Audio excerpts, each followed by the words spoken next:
Hello, everybody. Welcome back to Music and Beyond. I'm Ernie Crazy Eyes. Today I have comedian Anthony Niño. How's it going, man? Going good, man. Going good. Nice to come back out here in San Benito and smell the resaca water. That is smells like shit, huh? It smells like mutant soup. Oh my god. Yeah, man. Oh yeah, Anthony Niño, man. I come out of Harlingen, Texas. You already know, fastest rising name of South Texas comedy. Yeah, that's right. Chilling here with Music and Beyond. Crazy eyes. You just won a South Texas comedy contest. South Texas comedy contest, right? That's Yeah. fucking great, dude. How was that experience? It was badass, man. I actually, when I got to the contest, I wasn't really into it because the year before I felt like I got robbed. Oh, really? So I was just like, nah, I just wanted to go hang out with all the comics that came out. We had like 22 comics from San Antonio and Corpus and the Valley that had shown up. And, those motherfuckers hyped me up. So when I went up there, I smashed it.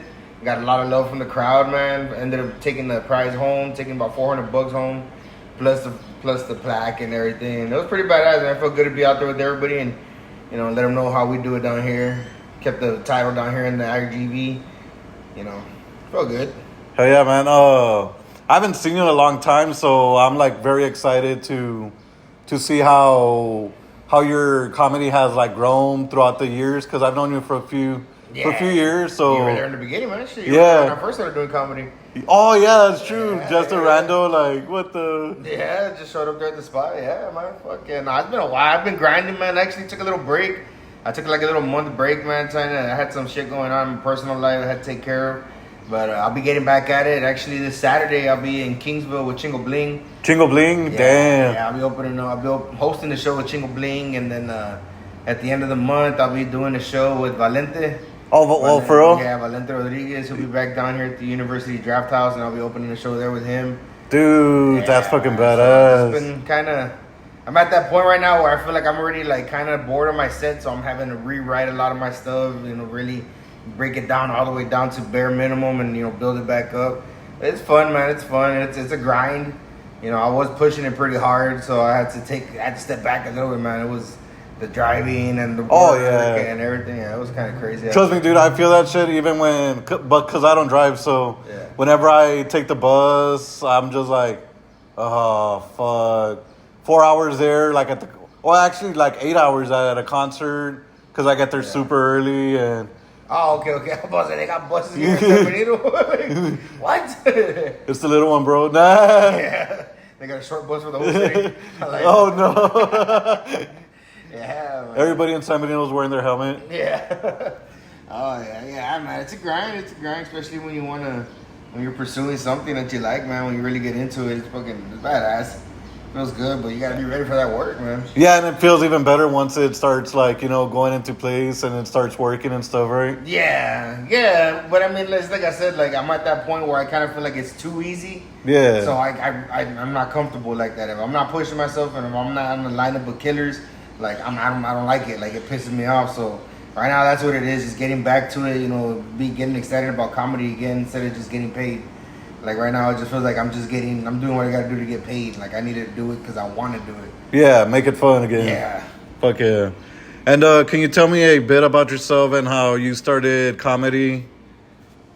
A bit about, comedy, I started there at the spot, man. But At like the spot? all my life, bro, it was just, hanging out in my neighborhood. I was out there in Las Juarez, hanging out in Harlingen with a bunch of thugs and shit. I would tell people all the time, like, I used to make killers laugh, bro. I just never had a microphone. Yeah. So when I finally got the bug, and I showed up to an open mic and I did good. And my first time, and there was comedians all there. My boys right now, Recall Productions, were there, and they encouraged me to come back. And once I got that first huge laugh from the crowd, bro, I was addicted to it.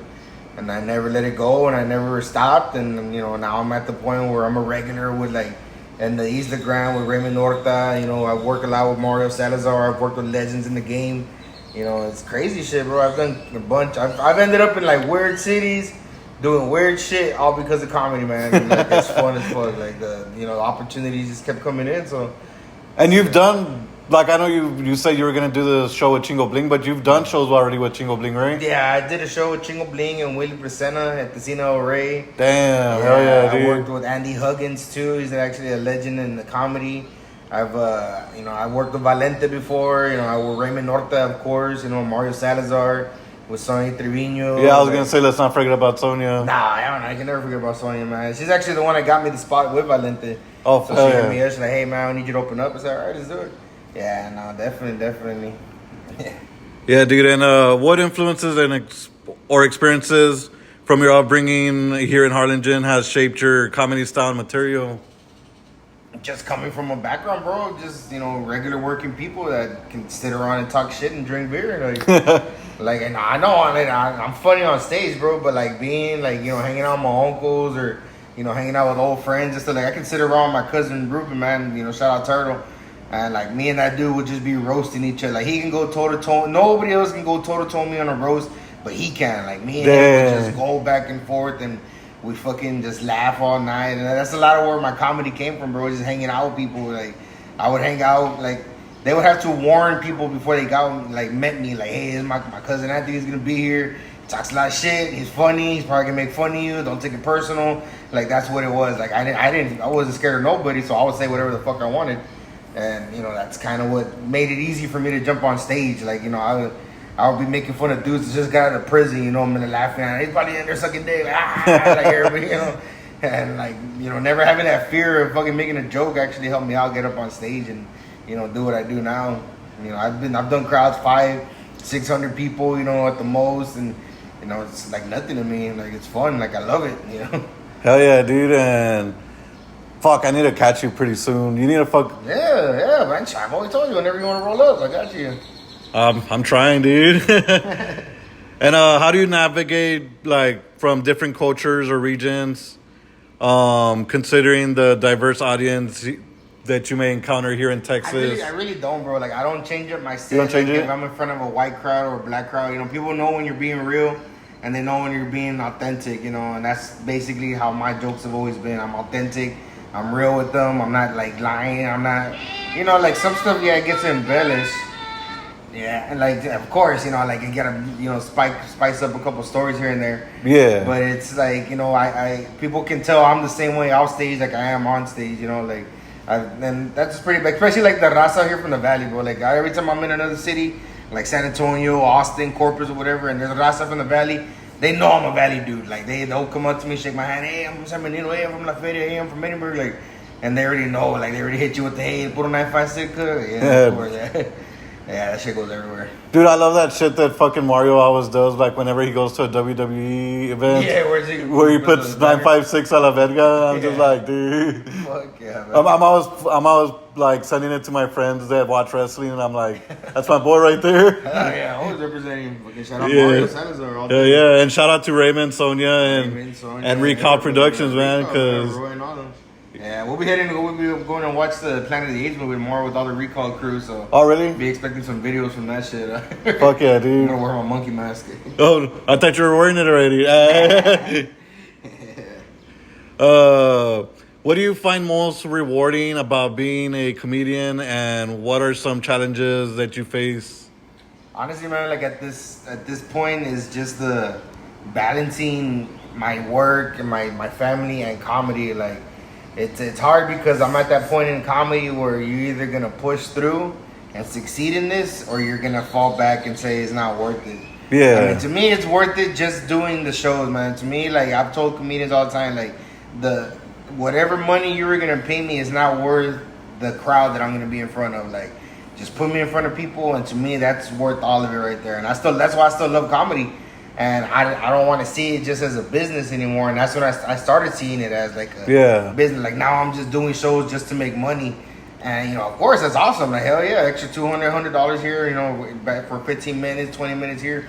That's badass. It's just, I fell in love with comedy because of the art of it. Being able to get the big laughs, bro. And me going to other cities, doing great, and having support from the Valley. People for that didn't expect me to be there. Here, I'm from the Valley. I go out there and crush the stage, and then I'm getting hugs, I'm getting pictures. Hey, I'm gonna follow you, man. The Valley Raza came out here to represent. They came out here to support and everything, and that's what I really love about it, man. And it's just, there's always obstacles trying to balance life, work, and doing what you want to do. But I'm figuring it out. So right now I'm gotta just push through that. Yeah, and I was gonna say you don't have any merch right now, right? Like I used to. You used to? I sold it all out, but yeah, I need to focus more on the art right now before I focus on the merchandise. Like, there's open micers that have merchandise. You know what I mean? yeah. It's not, the merchandise is awesome when you want to make extra money, but I got a job. I can support myself. That's true. Yeah, so right now I need to focus on being a great comedian, then I can worry about the money coming in. Yeah. And talking about merchandise, hey, if you want a Music and Beyond t-shirt, let me know. I got some fresh off the press and ready to go. Yeah, no waterbaker shirt. Oh, yeah. Rest in peace, Tom. Tom, man. Yeah, I was like, man, what do I wear? Like, yeah. And then I was like, you know what? I haven't worn this shirt in a long time, and you know, I fucking miss Tom. So that was another one too, man. When we lost Tom, like if anybody would have been where I'm at right now, Tom would have been right with me, man, because Tom was a killer. Dude, that guy dude was a fucking murderer. Dude, and that guy came just like you did, like all random and like, hey, I'm Tom West and killed the stage, and I'm just like, holy fuck. He showed up while he was fighting brain cancer, and that's when he showed up. Yeah, man. So shout out, rest in peace, Tom. Yeah, rest in peace, Tom, man. Hell yeah. Damn, that's fuck. I still pray to Tom, man. Every time I'm gonna do a show or I'm gonna go on the road. Oh yeah. Hell yeah, man. And can you share with us a memorable moment or incident that you've encountered during your performance? Memorable moment? Or incidents? I saw a little, like a midget gay guy almost fucking like collapse from laughing. Oh shit. Yeah, like just watching that dude trying to catch his breath. And like I was just going off, man, and this dude was just like screaming, laughing. And when I didn't know he was gay, like I just like, oh yeah, it's adorable. It was like a little person. And when I got off the stage, man, he came and he hugged me, and he's all like, yes, you're so funny. As soon as he started talking, like, oh, this guy's gay. I was like, but man, just watching that dude so happy he couldn't breathe, that his face was so red, and being as brown as he was and his face was red, like that, I'll never forget that, man. Like it was badass. Chilling with them, like, you know, I picked them up, I took a picture with them, like, it was pretty bad. Yeah, I'll never forget that dude. That's fucking hilarious. Yeah, but yeah, I've had all kinds of crazy moments, man, you know, like, it's just funny. That's just one that I always remember, like, that's how hard I want everybody to laugh whenever I'm up on stage. Like, I need them, that kind of energy every time. Was that here in the Valley or what? Yeah, South Padre. South Padre? Oh, okay. Yeah. At the Isla Blanca, probably? Not the Coral Reef. The Coral Reef. Yeah. I remember that shit. Yeah, we hung out there at the Coral Reef. Yeah. I was supposed to go to one of the shows, but I got there fucking late. Yeah, man. That was always a badass, you know. And you know that night too, man. Like I murdered it. I murdered it because another comedian that was in the lineup pissed me off because he ran the light, trying to prove a point. So I said, all right. They cut my time down to 8 minutes. So for 8 minutes, I destroyed that fucking room. It was just non-stop, just bam, bam, bam. When I got on stage, like, veteran comics were just coming up to me, shaking my hand, like, fuck. Damn, like, you know, scared to follow me off of that shit. Like, yeah, that night I'll never forget it. That's awesome, dude. Hell yeah. And how do you come up with new material, and what is your process and refining it before performing it live? Just working at open mics, man. Just thinking about stuff while I'm at work, you know, doing mind-numbing tasks. You know, I think about something funny. I call up my girl, like, hey, do you think this is good? Yeah, it's good. And if she says no, then she doesn't know what the fuck she's talking about. So it's just, you know, jump straight on. At least try to get my voice record the voice, record the bit, and then just try to work on it, man, on stage.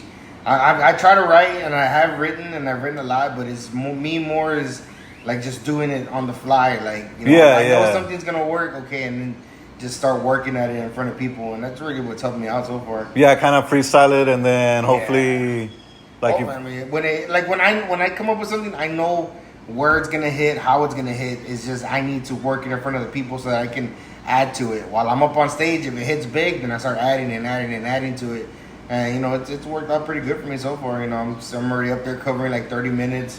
You know, on my own. That's a feature spot, so I mean, it's a lot of levels to this shit. Yeah, it's not easy because I've gone up there too, and I'm just like, oh fuck, what am I doing? Raps? It's more poetry, bro. It was rap. It was rap. Trying to be a rapper. Yeah. Don't be hating. Yeah. San Benito's most wanted.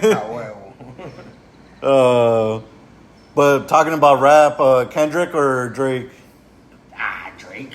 Drake? Fuck yeah. They not like us though, bro. Nah, that's just a trend now. That's just a trend. Like I say Drake because Drake was more like strategic. Like he was going straight at him. Kendrick ended up doing that. Yeah, well, you're a pedophile. Like all fucking scared already. Like he just started throwing out bullshit. I'm like, all right, get out of here with that shit. And then it's funny to me because like to watch local Mexican rappers, like telling you don't know about this because you don't know anything about the culture. Like culture, like what the fuck? Like these guys are cosplaying, calling themselves Jedis. Like what the fuck are you doing? Like, you know, like I don't know. It's funny. Like, but to me because I like Drake. Like, Yeah. You know, people might say that's young dude shit, but he's my fucking age. You know what I mean? Like I kind of remember Drake when he came up and he had a better hits. I say Drake. And because that motherfucker's at the top, like, of course, everybody's gonna want to go for the dude at the top. Yeah, it's kind of like fighting Eminem, like Exactly. Like, okay, you're gonna talk shit about. So then now it's everybody who thinks that they're intellectuals and I understand Kendrick's raps. Like, yeah, I don't need it to be all fucking smart. Like, get out of here with that bullshit. Dude, you know what I hate? Like now I'm like scrolling through TikTok and stuff, and it's like everybody's like, this is why Drake won, or this is why. I'm like, dude, shut the fuck up. Like, it's a trend now. Nobody has an original idea, thoughts anymore. Nobody has original biases. If anything, Universal won because yeah, they all made money. And both Drake and Kendrick, I think, are both signed to Universal. Yeah. So, and I mean, you're gonna call a dude in his first track. It was you fuck Instagram models and prostitutes and hookers. And then all of a sudden you're a pedophile. Like, come on, dude, this guy's banging the baddest chicks in the game. You expect me to believe he's gonna go for a little kid? Like, that's bullshit, man. I'm just gonna say that Kendrick was better, but I don't listen to either Kendrick or Drake. Yeah. So like, I have really no say because like when in the beginning it was cool to follow, but now once it was just mudslinging and like just claims and yeah, this guy's banging, he's on Epstein Island. Like, all right, now we're done. Though I think you're looking for trigger words. I think Kendrick has better beats and better lyrics than Drake does, but I mean Drake is the most powerful dude in music. So like to me, Family Matters was where he wanted. Like when he did Family Matters, he killed it there. Like that was done. Like, I think to me it's where Meet the Grams came out. Right after. Like once Meet the Grams came out, I was just like, Kendrick has his like. But then again, these are all allegations, so... Exactly. Like, it's whatever. Like, it pisses you off when you try to stay out of that kind of shit and then you get drawn into it. Like, yeah. Why am I even watching Yeah. I'm just like, fuck. Let me watch this TikTok video again. Put it back on zero. As a comedian, how do you handle hecklers or unexpected situations during your performance? I don't. You don't? Nah, because I got a very short temper. And I can be funny, but if you piss me off, like I got a very short temper. So my way of dealing with them is just not dealing with them at all. Like I have the microphone, people listen to what I say. If I give this asshole energy, well then now everybody's listen to what he says. A lot of times, like I just ignore them. Like people will be talking, you just ignore them and they shut up. Yeah. Like they realize that okay, I sound like an asshole, but they want you to engage. And like me, I'd rather not because it'll turn into like, yeah, all right, motherfucker, what do you want to do? Like, no, I'm tossing the microphone and shit. Like, you know, like I just rather not do that and piss off the venue. So I don't mess with hecklers. I don't really get hecklers like luckily. Oh, that's good, dude. Because I know how. I mean, I've seen hecklers. I've been one myself too. Like, especially when Tyler Bowles on. Love you, Tyler. Boy, man. Yeah, that dude's funny. Like low key, like he's funny as hell. He's funny when he's Tyler Bow. I'm telling him. When you're just being Tyler Bow, you're fucking hilarious. Yeah. When you're trying to be a comedian, sometimes you fall a little short. But when he's actually been doing a lot better, man. He hasn't stopped and he's been grinding and he's been becoming one of the top, like one of the hardest ones right now coming out. Like, damn, I'm gonna have to definitely go to a show. Yeah, dude, Bo's been working his shit out. Yeah. When's the next Harlingen or possibly San Benito? Well, for me, I don't know. Like for the Recall guys, they just let me know when they have something here. But right now, I'm just kind of working on getting out of the valley. Yeah. So I'm working on venues like in Corpus, San Antonio, Austin real soon, Houston. So that's kind of where I'm at right now. Like, fuck yeah, bro. Yeah. And have you faced any obstacles or stereotypes in the comedy world, particularly as a comedian from a small city such as Harlingen? Yeah, but they can tell that I used to be ghetto. Okay. So not really. No. Like, you know what I mean? Like a lot of times, like people would like they can kind of tell, like, okay, this dude, like yeah, I'm a comedian, but yeah, I am still from Hardinger. You know, I'm still, used to be a gangbanger. I still used to do all this shit, so they can kind of get that vibe off of me. Yeah. So a lot of times they're really cool. Like, there's a lot of like bullies in comedy, but they can kind of tell like who they can bully and who they really can't. So I've never really dealt with that shit. And then when I start hanging out with people, we start talking stories. Like a lot of times they're just like real intrigued by my stories. So yeah, it's kind of like they hate you on stage, but once you get to know you, they're like, this dude's my boy. I've never really I've had beefs with comedians. Yeah. Like I've had, but like it's never, like they don't want to take it to where I'm going to take it. So they just kind of just leave it alone, or like they don't engage with it anymore. So like whatever, So yeah, I've done, most of that has just been from Valley Comics. Not from outside of, It's a lot of people that's like, why not me with attitude? Yeah. Yeah, so that's what I've dealt with.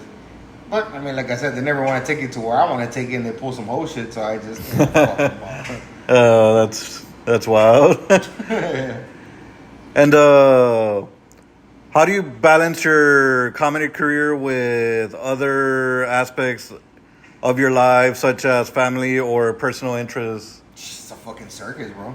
It's a circus, man. I'll fucking work all day, bro. Get straight off of work, hit the road, go to San Antonio, do a show, be back. The same night, probably, right? Just drive straight back the same night. Wake up by 6 o'clock in the morning, get back to work, try to be with the family a little bit. Got to get back in the car, take off to the Laredo. Like, it's a circus, man. Having to juggle all of it. Trying to spend time with the family. So that's why every once in a while I take a break, like maybe a month. Yeah. Like this month's like kind of slow because it's getting towards the summertime. So I'll take a break, spend as much time as I can with the family. Or I'll take my family with me. Like I'll take my kids with me sometimes to shows. I'll take my girl with me. Like if it's an out of town show, we get time to be alone. So we'll get a room, we'll take off, and then everything like that. So yeah, and summer's coming, so I'm sure you'll be doing shows, but also have that family time. Hopefully, yeah. Every time I say I want to slow down, bro, the fucking calls start coming in and coming in and coming in.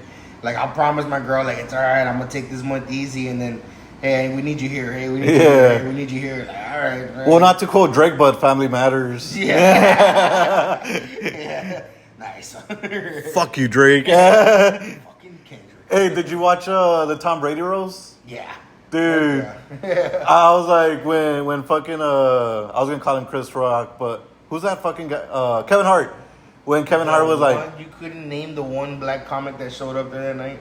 Dude, I was confused. Just gonna, oh yeah, Will Smith. No, it wasn't Will Smith. What was it? Dude, I was confused. I was confused. Chris Rock with Chris. I was gonna say Chris Tucker. No, with Kevin Hart. With Kevin Hart. Black names. Kevin Hart. The host.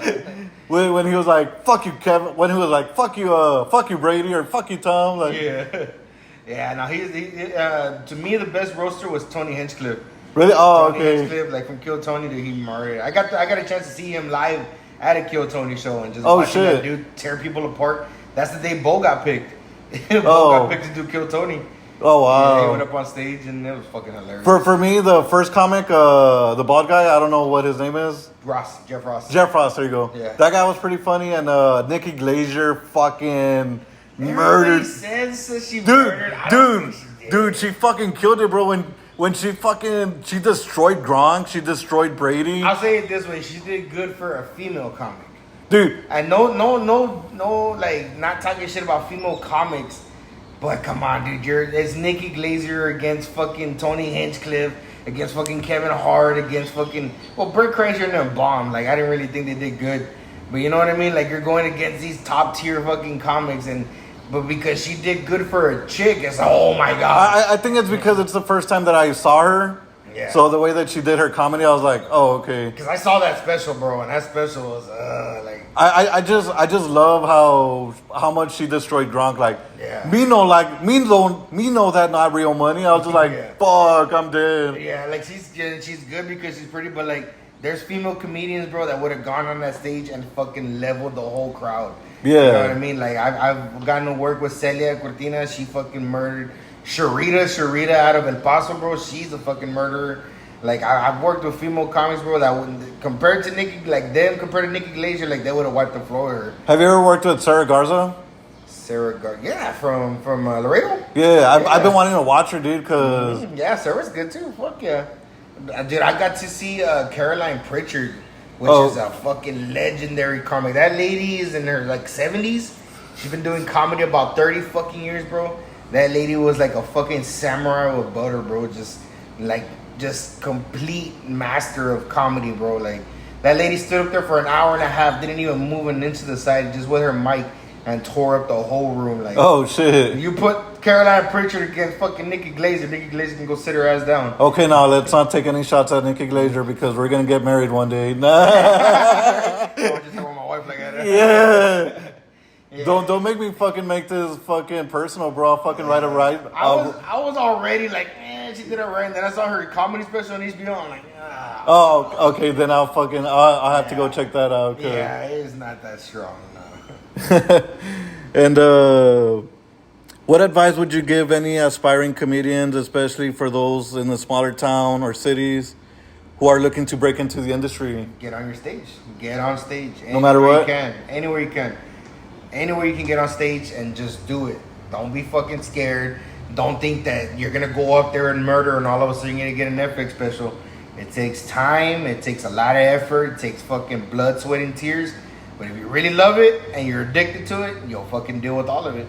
Just get up on stage. That's all I've ever told anybody. I've always wanted to try it. Get up on stage. You can want to try it all you want until you get up on stage. Yeah. You're gonna suck. Like I tell everybody, you're gonna suck. Yeah. It's right in your head right now. You're the greatest fucking comedian. You just never been on stage. You're gonna get up there. You're gonna get a bag of dicks. But that one laugh you get, that one big fucking pop of laughter, you're gonna be hooked on it. And that's what's gonna make you either come back or give up.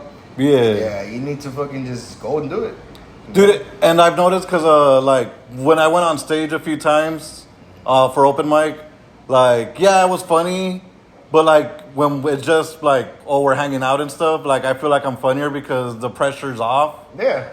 And I'm just like, you know what? I'm going to be a dumbass. Yeah, when you learn how to just be you up there, it's a lot easier. Yeah. When you learn how to, like, you have your jokes, you have everything, but when you learn how not to be so structured, so, like, pinpoint accuracy, like, you know how to just go up there and have fun. Like, Raymond Horta, like, he can go up there and murder, but because you feel like you're just hanging out with Raymond at a barbecue. Yeah. He's not up there being a Robin Williams. He's not up there being a fucking Jim Carrey. He's just being Raymond Horta. Like, you feel like you're like Mario Salazar too. Like, he's not up there trying to be a Bill Cosby, trying to be a... Mario is just another dude from the valley that can hang out with everybody and make everybody fucking laugh. And that's what he brings to the stage. Sonia Trevino, like, he brings Sonia up. Like, Sonia, you can tell, like, Sonia's just a good hang. Yeah. Like, that's how you want the crowd to feel like we're all just hanging out. And I'm fucking just holding court with everybody. Yeah, that's why I hire her. Like, every time that I throw a party, I hire her. Yeah. Like, she's the first person I call, and I'm like, all right, I got the opener. Yeah. Like, now who's going to close the show? Sonya. Yeah. Yeah. I know, right? Like, hire her twice. Yeah, now Sonya is like, that's what I mean by just being real. Like, people can see, like, you're just being you. Yeah. You're just hanging out with them. You're talking to them. You make you feel comfortable. You're not up there trashing people in the crowd. You're not trying to make them feel uncomfortable. You got comics that want to make people uncomfortable, and it never fucking works. Yeah. It's never a winning system. Dude, when you went to my party when I had it the last time, right, for the little roast? Was that you? Did you go or? Did I do it? I'm not sure. I know Roy and Ty. Yeah. You were there, right? Yeah. Fuck yeah. Dude, my favorite one was when fucking Roy was talking about. The reason why Ernie hates Whataburger is because his parents conceived him in the restroom. Damn. I was just like, damn, like. Roy loves roast, dude. He loves it. That I have never seen that dude work so hard on writing unless it comes to a roast. And honestly, I might want to get you guys for the next time that I throw a party, like. Wherever you need it, man. We'll be here. Fuck yeah. Yeah, for a roast, of course. Like, you guys gotta destroy me. Of course. Destroy me so bad that somebody might want to sleep with me. Did I do it or no? Maybe. I don't think I think I was doing a show that night. I don't know. Yeah, because I remember I wanted to roast you. I had stuff like, and they told me, yeah, his mom's gonna be there and everything. Like, oh, I'm gonna make her cry. But like, I think I ended up doing a show with like Raymond or somebody. Yeah. Yeah, I don't think I made it to that one. Well, we're gonna have to change. They're playing their roast sessions, just chilling at the studio in Harlingen, like.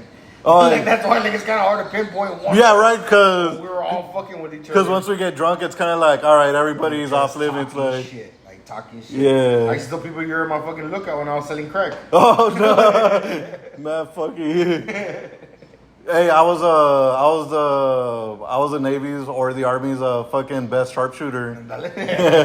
Yeah, I would tell people like, how do you know Ernie? Oh, he used to be my lookout and I was selling rock. That's why I got caught. Oh no, I covered the good eye. Yeah. And I like to end every interview with this question. It's usually musicians, but if you were stuck with any comedian, dead or alive, who would it be and what would you talk about? Joey Diaz.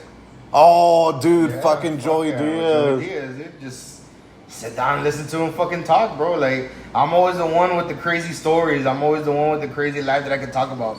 To be able to just sit down and listen to him speak, like, I wouldn't even say a fucking word. Just sit there and enjoy it. Like, just, hang out with them, maybe a smoke sesh, and just being part of it. Because that, to me, I started comedy because of Joey Diaz. I would listen to his podcast. Yeah. When I first started getting into podcasts, and he would always say where he came from and how he started doing comedy. He would always say, "You get up on stage, cocksucker. Like, you want to do it, do it." So that made me start looking. All right, maybe there's somewhere I can do it at. And then I found Recall. Yeah. And I did with Recall, and I got with Recall, and then it was over since then, man. Like everything he said, just do it. Yeah, dude, I was playing Mafia 3 like a few years ago. Yeah, he's on it. Yeah, dude, I was just there, and then like this mafioso comes up and out of the car, and he's like, "Cocksucker!" I'm like, "Holy fuck, that's Joey Diaz." Fuck yeah, dude! I listened to his book, man. Going to Laredo and back, like yeah. He has a book? Yeah, tremendous. Oh shit, I might have to buy that. Oh yeah, that's a great story, man. That's a great read. I just bought the System of a Down book. The lead singer wrote a book, but it comes out till the 24th, I think. Nice.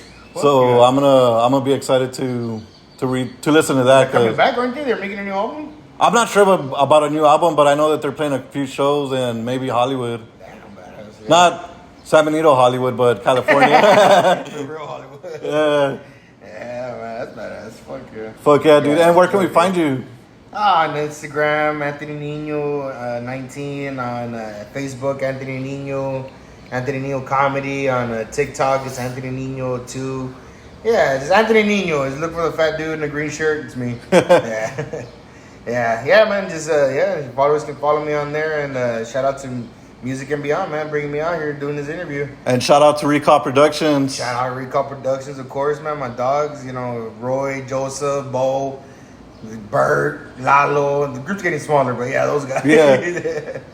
Yeah, man. Nah, yeah, those are my dogs, man. Those are my day ones right there. I always do shows with them. Fuck yeah.